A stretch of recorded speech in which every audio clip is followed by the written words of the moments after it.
Most of the times in life, we don't take care of ourselves. We take care of everything else first.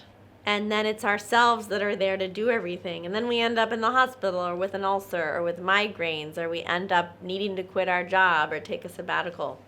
There was a story of a boatman who used to take people across a big river. And one day there was a scientist that got into the boat.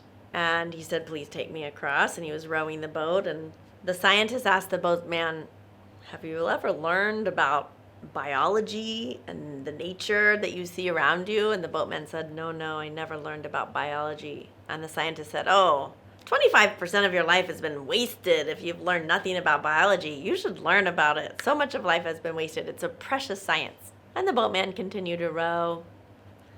And then the scientist said, "Have you ever learned about physics? It's about how the universe works. It's about time and particles and space, and it makes you understand the universe." And the boatman said, No, sir, I actually didn't really have a formal education. I learned nothing of physics."